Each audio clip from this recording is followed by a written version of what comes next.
Hello and welcome back. You are watching the PDJ National Tour on JomezPro. We are at the third stop, the 2019 Santa Cruz Masters Cup from Santa Cruz, California. We've got your feature card presented by Innova Champion Discs and the PDGA. Big Sexy commentary here with you again, Nate Sexton and Jeremy Koling.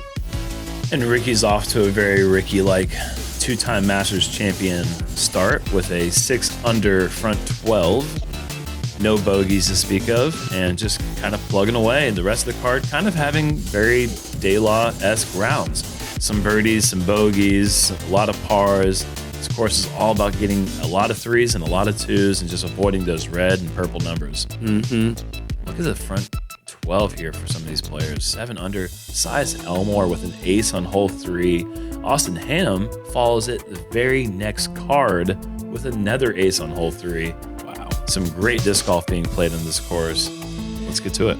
Hole 13, par 3, 347. This one has an up-the-middle play with a forehand flex, sort of a wider backhand turnover, or an extremely wide forehand hyzer. See which one MJ goes with. Forehand hyzer, you think? No, it looks like he's going to go with that intermediate backhand turnover. That is... and he's nailing it. Surprise, surprise. Beautiful shot. Shots like these are kind of the exact reason we wanted to see that North Carolina Woods legend, Michael Johansen, play out here in Santa Cruz. This is such a flippy disc. Wow, with so much hyzer. It didn't quite get to that turnover angle. But the amount of hyzer you put on that. To even to get it to fly straight. And Ricky's going up the middle flex forehand, which is the play I think suits my eye the best. And it looks like it suits Ricky's eye the best as well. Funny little roll, but probably didn't make much of a difference.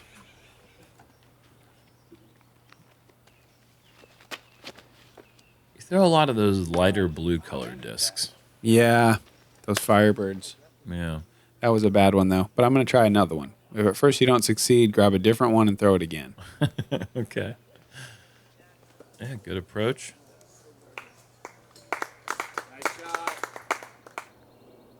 A little bit of mulch left on that fairway for your par. Yeah. That was a tough approach for Jacob. He just caught the top of that log. Had he been able to get over that cleanly, I think he would have had another 20 feet on this shot. And he just stays left, and that's a bogey. Bummerville. MJ for birdie. Bummerville. Also left.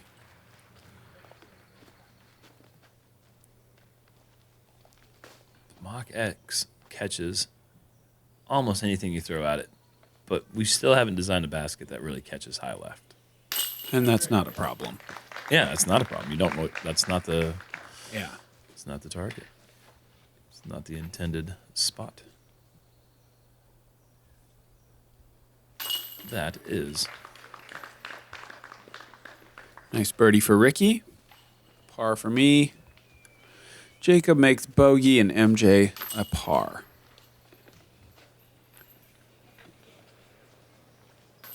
Rick just plugging away. Hole 14, par 3, 369 feet, dead up the middle with the low branch. If that tree ever falls, this hole's going to change quite a lot. Really, really demanding. Players usually going fairway driver here, trying to flip it up just perfectly straight and low and take a few skips. There's also kind of a backdoor forehand option that you're going to see me give a try at. But Rick is going to go back to that T-bird. This is a shot he's been throwing so well. Catching just the edge of that little field goal. It's going to stop him about 55, 60 feet short.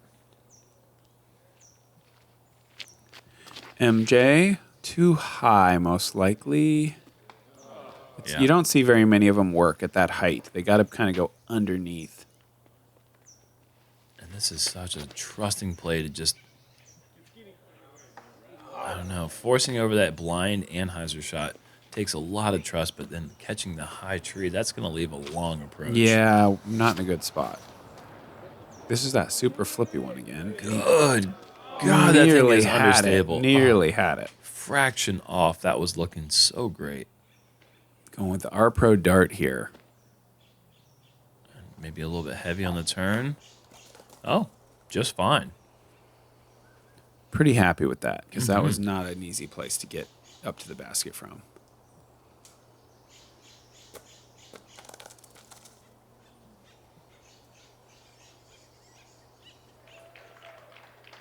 And Jacob with an approach that he will want back.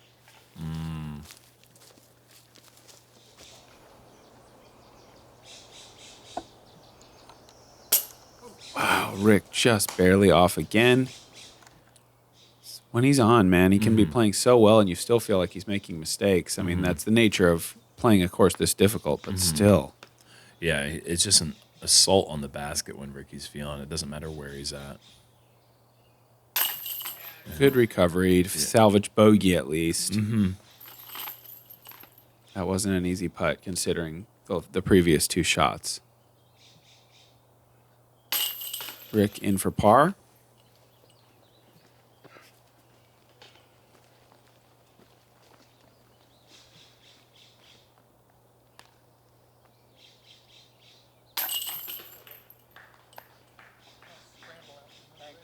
I also make par, and MJ does the same. Third hardest hole in the course. Just a few birdies in the round. Such a rewarding birdie. Hole 15, par 3. The drone is lost. The drone is over here where no one throws. You go right over the middle, and the basket is there. So backhand mid-range, forehand driver. There's a lot of plays you could do. Even a thumber, I think, could work. Yeah. If you've got a big one. But this is one of the weirdest holes in the world. Yeah, they call it the kitchen. There's a white kitchen down the hill to the right. If you catch an early tree limb and kick down that ravine. There's a white kitchen down there? Oh, gosh. A white refrigerator. That makes more sense. I'm watching Ricky park the shot. Ricky's shot was one of the best I've ever seen on the hole. It didn't require really any luck, right? Yeah, he just threw it just perfect. Really, really nice. It's good to know that it can be done because in my mind, when I see people throwing this shot, I think, okay, you got to catch the right leaf and it's got to smack it down at 23-degree angle and it has to land flat. This is a forehand with an orc. Oh, goodness. That's an interesting play. All right. Wow. Fantastic. Again, that didn't really require much besides the very last. Not a lot. That was beautiful. But there is a refrigerator down there. That's why they call it the kitchen. Yeah, and it's white, if you were wondering. It was. It still is. And if you go down there, oftentimes people will say, hey, grab me a beer from the refrigerator. And that's why it's called the fridge. Or the kitchen. It has two names. It does. MJ with a nice approach. Jacob trying to get out of trouble here, and he does.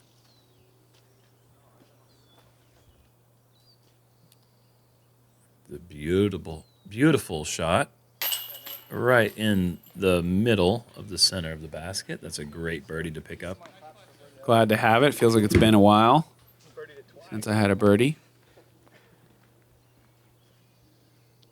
I don't know. I don't know how 25% of the field is picking up birdies on this hole. It just seems like it's such a luck shot.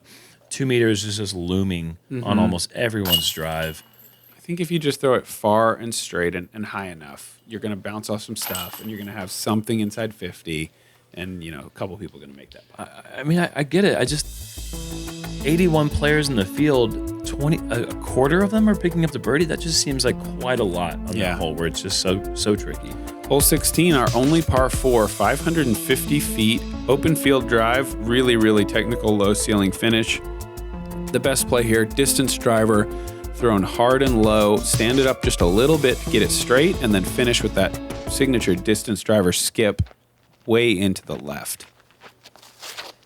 Rick's going to show us how to do it. It's a little bit too high, and that's what you get. But that's not the worst. I mean, he's in there on the edge. And that was that champion boss he's just been ripping lately. He's not throwing it so far. Yeah. And Rick's shot, certainly not the worst you can do. This is the worst you can do. No, it's not the worst you can do. It's not good at all.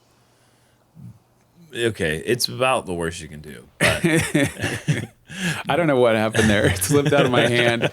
It maybe went 300 feet. It was supposed to go twice that far, nearly. Like really rip it, and I didn't get much on it. Yeah.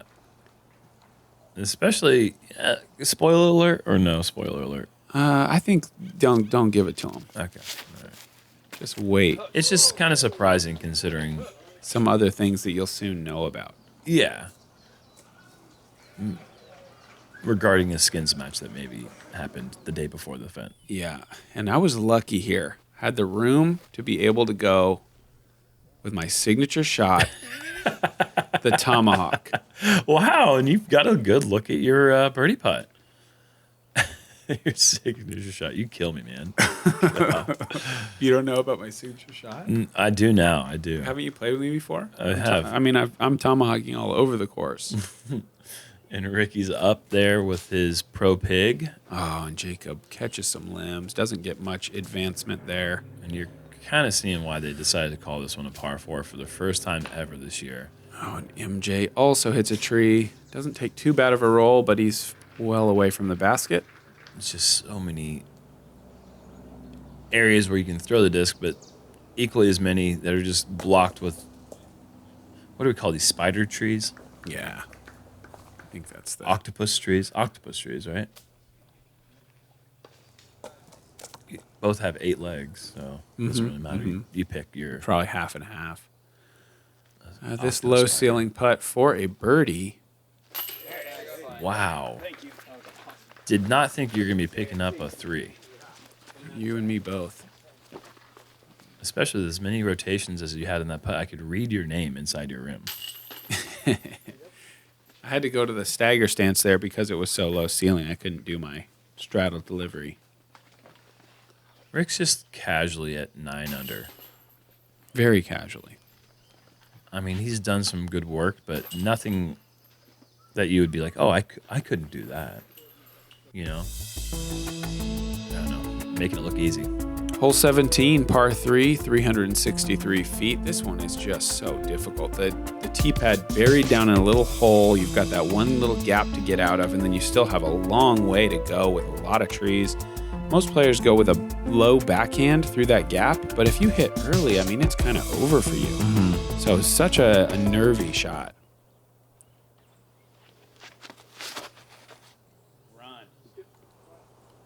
That is what you are looking for, but man, to get it all the way clean is just asking so much.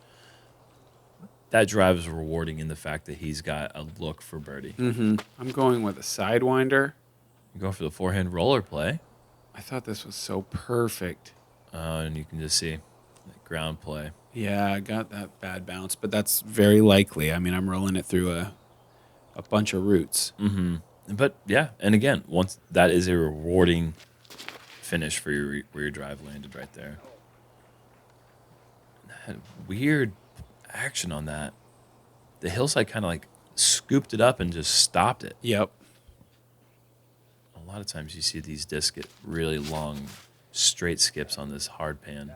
Here's the big hyzer play.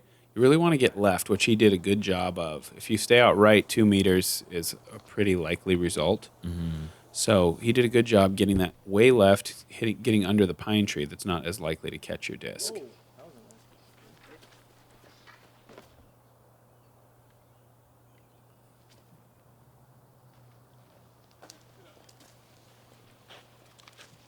Good approaches.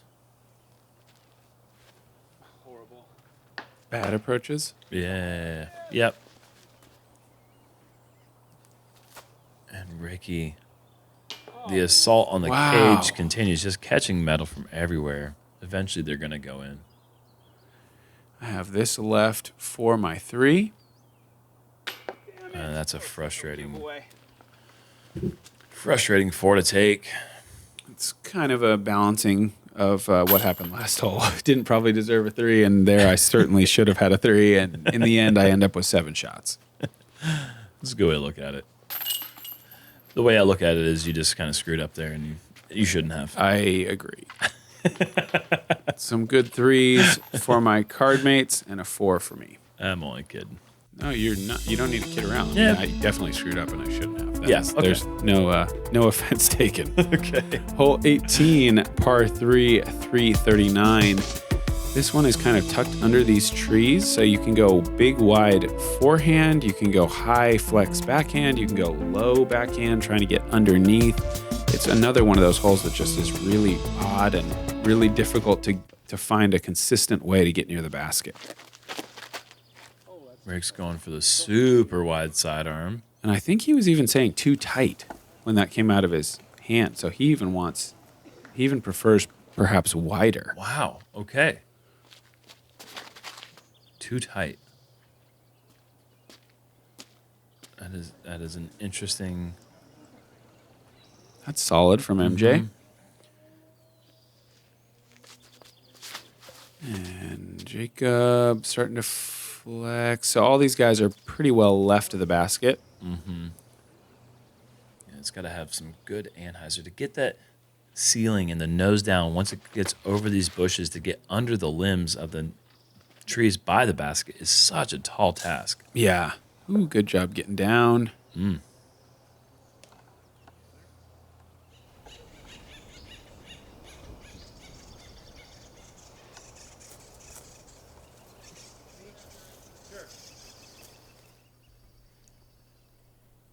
This is kind of a Nate Sexton specialty, like the tomahawk. Yeah, it is. The knee spin putt dart. Yep. That's a putt you've made before. Yep. I'd say the tomahawk's the stronger of the two, but that's something else I'm good at. God. MJ with a decent effort. And Rick's got a really wide open look. Double digits. 10 under. And if you finish at 10 under, that's a great round. Rick still has 6 holes to go.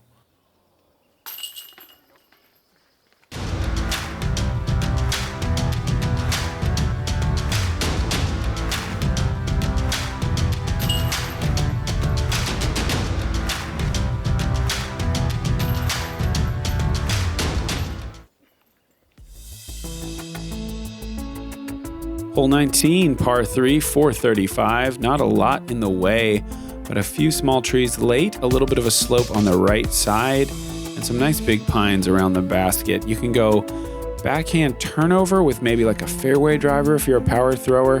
There's sort of a late, low hyzer backhand play. Huge forehand if you want it is also available. And you also see some rollers here. The danger is really if you turn it over too much, which I don't think Ricky's done at all. I think this looks. It was a little, good. a little low, but yeah, not in really any danger per se. Just a likely par. The danger is coming up short and having to throw an approach because it is a very scary green. And also, if you turn it over too much and go right, there is a hillside that I've lost discs in practice.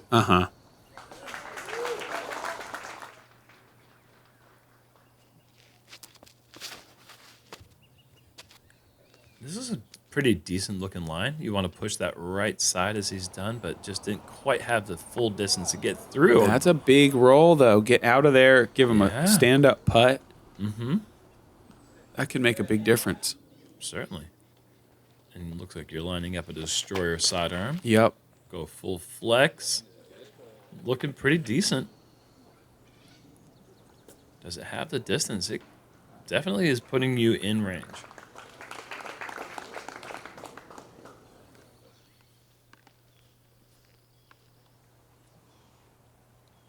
Can he really hit metal from here? Almost. For the first time. Almost. For the first time today, it feels like he didn't hit metal on the second. MJ running it from 70 feet and counting it. Beautiful. And he just doesn't lay up. And that is a putt that almost everyone else is laying up. If that doesn't draw metal. It's going to be probably at least 30, and depending if he hits one of those big trees. And Jacob. Yeah, he knew it too. And can we do it? Can we put Ricky the back of the box again? I'll try. Sorry, Rick. You're going to have to watch 3 people throw before you get to go. Wow, 3 big birdie putts. That's awesome on hole 16. One of the harder holes on the course, averaging just below par. But it's one of those birdies that feels really good to pick up. Yeah. And we apologize for the confusing numbers here. This is a tournament layout. So the numbers on the basket clearly not matching up with our graphic numbers, but bear with us. It's just the tournament layout. This one is hole 20, par 3, 225, going downhill. There's a lot of rollaway potential here. Best play tends to be a little bit of a hyzer putter and then like a tiny little anti-skip. That tends to be a consistent, good, safe way to get to this basket. Yeah. MJ going for just that. And look at this. Perfect right there. You want to land just to the left side of the V tree, have your putter just skip up straight, and that's ideal. That was perfect. We don't even need to tell you what to do. That's exactly what you're supposed to do. Just watch MJ. This is a little hot, and it's kind of going down a little deer trail. Oh, and made it way long. That's going to be well out of birdie range, most likely. Just a standstill dart, just like you're trying to throw to somebody in the end zone playing ultimate, huh? Yeah, I wanted to go more on MJ's line, but a little bit too much power on that, but good reaction on the ground. And Rick going with the R-Pro Pig. And that also was a pretty good reaction. I thought that was going to roll pretty bad once I knew it was going to hit those pavers, but pretty safe. Yep.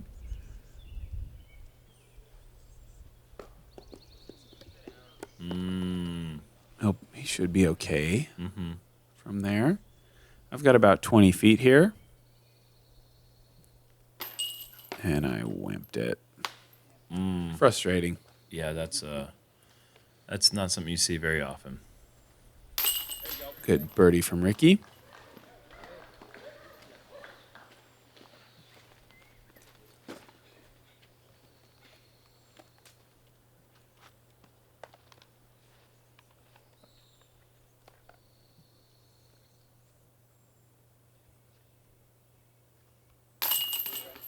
Jacob up and in left side, able to catch enough of the chains to drop in, and that's an unfortunate par with that drive.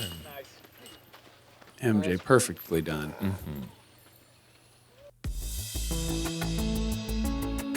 Hole 21, par 3, 276. So tricky. This one breaks sort of unbelievably hard right after you get off the tee going uphill. And then this is just on a little peninsula, cliffs everywhere behind this basket. If you're chain high flying past this one, minimum 100 feet past the basket, if somehow you could ace run it. I think that it is the most technically challenging hole under 300 feet I've ever played. Yeah. I mean, it's just the line to get there exists, but it is so incredibly tight. It is so precise. And then you have what they call the Anaconda Route that you can see right there by the spotter. Shout out to Jeff Yunker, who's spotting and playing in the event at the same time. And Rick throwing the heavy anhyzer with the rock that's leaving him a death putt, which is why they call this hole Death. Yep. It is affectionately known as Death just because of these putts. There's almost no way to not have a death putt. And Jacob said he's just playing for 3 with the forehand. He kind of let that get away from him, but he generally said he just plays a low forehand and lays up. I'm trying to go for the aggressive inside line here, which is so hard to do, and that is a common thing to see right there. You either catch that root or you hit these trees that you just went by there, and that is a fantastic looking approach. Here is Jacob. A little bit down right. A couple times with his approaches just kind of came out with heavy anhyzer, and he wanted to get that a little bit straighter. And this is a friendly route. Yes, it is. I thought we were about to see that thing just be gone. One of these days, MJ will learn his lesson at this course, but this is his first time playing. And Ricky sits down as well. Even if he learns his lesson, I don't think it's going to change his game plan, though. I don't think we saw Jacob lay up, but you can see his disc there right under the basket. He laid up to take his bogey. I got a pretty good feeling par save considering the spotter, Jeffrey, told me only 3. He said he had the numbers. He was like, 13 people have hit that thing you hit. Only 3 saved it.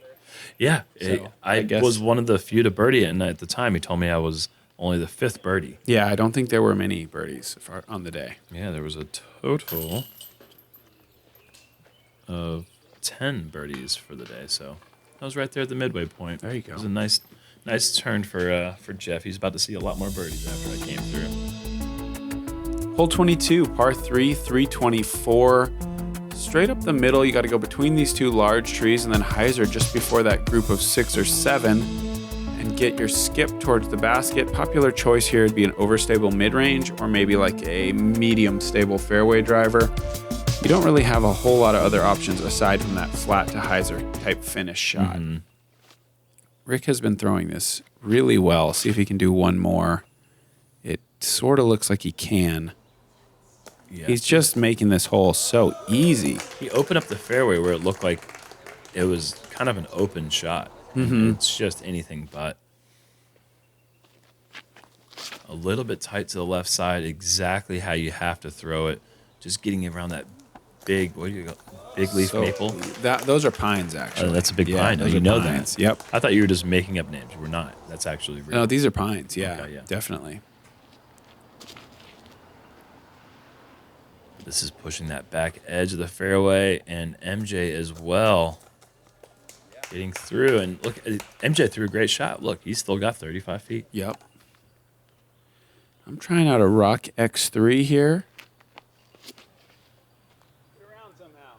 It looks like it's not going to. I thought it was, actually, but maybe not the worst result that it fought back hyzer to the fairway. Yeah. I had a tough spot, but nothing too terrible. And Jacob inside. I took advantage of the poison oak relief. Backed up about 3 to 4 feet. Yeah, good approach. How much does that affect you, the poison oak?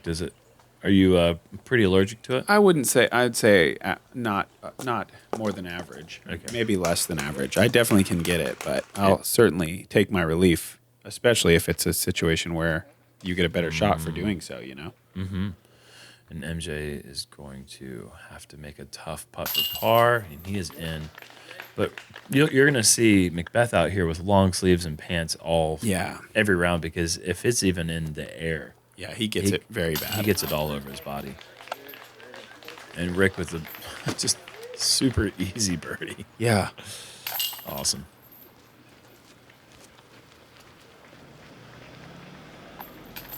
And 3 pars for the rest of the group, and Ricky continues his onslaught of the course and the card. 12 under with 2 fairly easy birdie holes left. Hole 23, par 3, 348, right by this giant tree. You want to throw big hyzer over the top of these guys. Ideally, you kind of just fall in this little pit that the drone will see just in a moment. Yeah, right down there is a nice little collection area for your drives to get your birdie putt out of the bottom of there. We will see what Rick goes with. Fast disc, big hyzer. Yeah. Pretty much what you're looking for. We had a very long wait here. We waited for the lead or the second feature card to clear this hole and then go over to the next tee and then walk across our fairway and then we finally threw. So we had quite a long wait. Still a pretty surprising early release for MJ. Same for me. Yeah, just got to commit to that shot, and that is going to be not even really the easiest up and down with that big bushy tree in the way. Yeah, it's just nothing but a 3. There's no opportunity to do anything from there. This is a nice big hyzer. Jacob definitely showcasing throughout the round. He's got the power. Beautiful shot. That's exactly what you want. Mm-hmm. Right there in the bowl. And MJ having a little hole to pitch up to. I've got the same. It's like you guys played the same exact hole. And we're not happy about it. No. I tell you what, that's better than. It's better than getting stuck in a tree. Yeah, you're right about that. 2-meter. You are right about that. Mm-hmm. But you definitely are looking at when you cross the street and you finish this course off, you're thinking birdie. I'd been thinking about it for like an hour. I've been thinking I'm doing so bad, but at least I'm going to birdie those last 2. Yeah, I thought. And then to not even have a putt, come on, it was not pleasant. Mm-hmm. Yeah, I crossed the road at 9 under thinking, all right, 11 under is going to be a great round. And then I finished at 8 under. I went 1 over in the last 2. I was not happy about that. And here it is. Our last hole, hole 24, par 3, 366 downhill. This is in the short position, really nothing in the way, but there is an OB water retention area just beyond the basket, as well as the OB road well beyond the basket. Backhand mid-range or forehand driver tend to be the overwhelming choices here. We'll see what these players go with. Rick looks like he's got the 2019 Sexton Firebird here. He does. Forehand, and that's going to leave... That's about 20 feet. A short but tricky Ricky putt.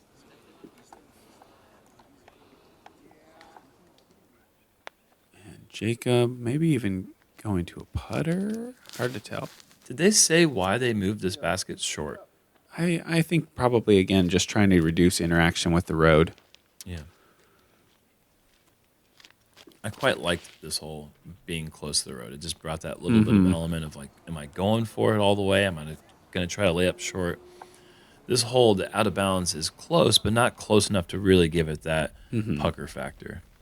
I'm going with a Firebird here, but this is just so high and weak. Yeah. It's just going well right of the basket. Yeah, as far downhill as we're going, you really have to keep that thing wide and trust your angle. Yep. This is kind of a no-brainer layup with the out of bounds behind the basket. And I, again, found a way to have no putt. I had to be right behind this, try to go straight over it. Didn't work. Oh, man. That was a tough round. MJ for a birdie, and he does it. He had a 3 to 5 of those, I would say. Big time putts. And 4 under, not a bad start. Not a bad first round at this course. Anything can happen.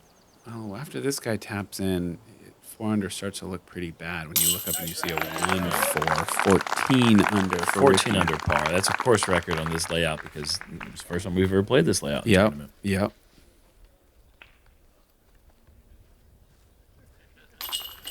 But Rick, without a single 4 on the scorecard, that is how you're going to get those good numbers. Pick up a few birdies along the way doesn't hurt, but then to pick up 14 of them, it really doesn't hurt. Yep. Wow, here is our final scores. Me at -2, MJ -4, Ricky 14, and Jacob was respectable even coming out with his first round with the bright lights of the cameras on him. Those 3 people tied for second there were all on the same card together, all shooting -12, Paul, Eagle, and Matt. Fantastic scores. It's incredible. The way people are lighting up this course is just making it look like it's easy and it's soft. It is anything but. Really excited to get out there and play in potentially really rainy conditions. It might make things a lot harder to score. Thank you, guys. We'll see you for round 2.